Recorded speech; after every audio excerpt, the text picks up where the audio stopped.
Hi friends, இனிய மாலை வணக்கம். நான் இந்த கோயிலை பற்றி உங்களுக்கு ஏற்கனவே சொல்லியிருக்கிறேன். நாங்கள் வீட்டிலேருந்து கிளம்பும்போதே சொன்னோம், பிரித்திங்கா தேவி கோயிலுக்கு போகலான்னு சொல்லிவிட்டு பிரித்திங்கா தேவி கோயிலுக்கு போயிருக்கோம். நாங்கள் இப்போ என்ட்ரன்ஸில் இருந்து தான் இதை எல்லாமே எடுத்துக்கிட்டு இருக்கோம். உள்ளே போனோம்னா இன்னும் விசேஷங்கள்லாம் நிறையா இருக்குது. அந்த விசேஷங்களை பற்றி நான் உங்களுக்கு எல்லாமே சொல்கிறேன். அதுக்கு முன்னாடி என்ட்ரன்ஸில் மிளகா, எலுமிச்சப்பழம், மஞ்சள் மாலை இது எல்லாமே விற்கிறாங்க. இது வந்து 60 ரூபா சொன்னாங்க. நாங்கள் ஒன்று வாங்கிக்கிட்டு உள்ளே போய் சுற்றி போடுறதுக்கு சொல்லியிருந்தாங்க. இன்றைக்கி அமாவாசைங்கிறதுனால முட்டை, தேங்காய், எலுமிச்சப்பழம் இதெல்லாம் சொன்னாங்க. அது வந்து 100 ரூபாயா. அது வந்து கோயிலுக்குள்ளுக்கு தான் கொடுக்குறாங்க. அதை சுற்றுறதுக்கு வாங்கி சுற்றுறதுக்கு 100 ரூபா கொடுக்கணும்.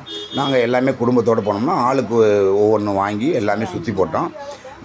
இங்கே வந்து இது மஞ்சள் மாலை எல்லாமே 60 ரூபான்னாங்க. சரின்னு சொல்லிட்டு அதை எல்லாமே ஒன்று வாங்கிட்டு உள்ளே போனோம். சாமி எல்லாமே கும்பிட்றது ரொம்ப நல்லா இருந்துச்சு.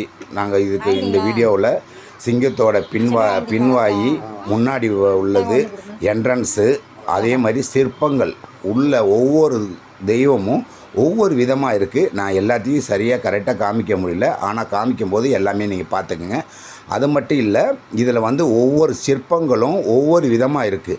இன்னும் கட்டி முடியல, கட்டிக்கிட்டு இருக்கிறாங்க. ஆனால் கட்டும்போது பார்க்கவும் நல்லாயிருக்கு, கும்பலும் நல்லா இருந்துச்சு. அமாவாசைங்கிறதுனால இன்றைக்கி கொஞ்சம் ஜாஸ்தியாக இருந்திருக்கலாம். இது என்ட்ரன்ஸு. நம்ம என்ட்ரன்ஸில் போகும்போதே சிற்பங்கள் அழகாக இருக்குது. அதே மாதிரி சாமி சிலைகளை அழகாக வடிச்சிருக்காங்க. ஒரு உடலில் 2 முகங்கள், அது மாதிரி எல்லா தெய்வமுங்க இருக்குது. சாந்த சுரூபிணி, மாகாளி, துர்க்கை, அப்புறமேட்டுக்கு மாகாளி எல்லாமே இருக்கிறாங்க. பட் அது மட்டும் இல்லாமல் இந்த கோயிலுக்கு நம்ம போனோன்னா நம்ம மிளகா நம்மளே தான் சுற்றி போடணும். சுற்றி போட்டுட்டு முட்டை மற்ற இதெல்லாம் சுற்றி போடுறதுக்கு ஆளுங்க இருக்கிறாங்க. தேங்காய் உடைச்சி எலுமிச்சம்பழம் சுற்றி போடுறதுக்கு இருக்கிறாங்க. அவங்களுக்கு 20 ரூபா. நம்ம சுற்றி போட்டுட்டு நம்ம அப்படியே வந்தோம்னா சாமி ஒரு பெரிய சிலை ஒன்று இருக்குது. அந்த சிலையை நம்ம வணங்கிட்டு அப்படியே வந்தோம்னா அந்த பக்கம் பூட்டு இதெல்லாம் தொங்குது. அது எல்லா கோயிலுக்கும் உள்ளது தான். பட் அதை முடிச்சுட்டு அந்த பக்கத்து இப்படி வந்தோம் அப்படின்னாக்க சிற்பங்களில் உள்ள எல்லா தெய்வமும் அவ்வளோ அழகாக வடித்து வச்சுருக்கிறாங்க. அந்த அழகை நம்ம பார்க்கறதுக்கே கண்கொள்ளா காட்சியாக இருக்குது. பார்த்துக்கிட்டே இருக்கணும் போல் இருக்குது. ஆனால் பார்த்தா பயமாகவும் இருக்குது. சிங்கத்தோட பின்னாடி வாசல்லேருந்து பார்த்தா முன்னாடி நல்லா இருக்குது. முன்னாடி போய் பார்த்தோம்னா ரொம்ப பயங்கரமாக இருக்குது. இது மாதிரி நிறைய வீடியோவில் நம்ம இது காமிச்சிருக்கிறோம். இதை பார்த்து என்ஜாய் பண்ணுங்கள். நாங்கள் உங்களுக்காண்டி கஷ்டப்பட்டு இதை எடுத்திருக்கோம். உள்ளே யாருக்கும் வீடியோவில் அலோவல் கிடையாது. நான் வீடியோவை கேட்டு நானாக இது மாதிரி போடுறோம் அப்படின்னு சொன்னதுனால ஒருத்தர் ஒத்துக்கிட்டாரு, இங்கே பார்த்து எடுத்துக்கங்கன்னு சொல்லியிருந்தாங்க. சரின்னு சொல்லிட்டு அதுக்காக எடுத்திருக்கோம். எல்லாருமே விட மாட்டேங்கிறாங்க.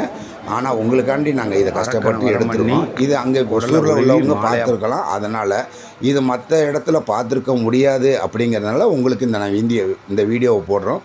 பார்த்து என்கரேஜ் பண்ணுங்கள். நரசிம்மர் இருக்கிறாரு, அப்புறமேட்டு ராகு கேது இருக்கிறாங்க.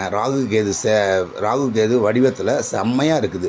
அதெல்லாம் பார்க்கணும். அந்த பூஜைகள் நடத்தும் போது இங்கே நல்லா பிரசித்தி பட்டு செய்வாங்களாம். நரசிம்ம அவதாரத்தில் நம்ம எப்படி ஒரு அகோரமாக இருக்குமோ அதே மாதிரி இருக்குது. அதே மாதிரி இந்த கோயிலில் நரசிம்மரை வந்து வதம் பண்ணும்போது எப்படி குடல் இருக்குமோ அதே மாதிரி குடலும் அப்படியே எடுத்து வச்சது மாதிரி இருக்குது. அவ்வளோ இன்ட்ரெஸ்ட்டாக இருக்குது. பார்த்து எல்லாம் மகிழுங்க. அது மட்டும் இல்லாமல் இந்த வீடியோவை எடுக்க முடியாது அப்படிங்கிற கஷ்டத்தில் நாங்கள் அவ்வளோ கஷ்டப்பட்டு தான் எடுத்தோம். அது ஏன்னு கேட்டிங்கன்னா, இந்த வீடியோ எடுக்கக்கூடாது, ஃபோட்டோவோ எதுவுமே எடுக்கக்கூடாதுன்னு சொன்னாங்க. நான் கேட்டு கொஞ்சம் ரெக்வஸ்ட் பண்ணி கேட்டேன்.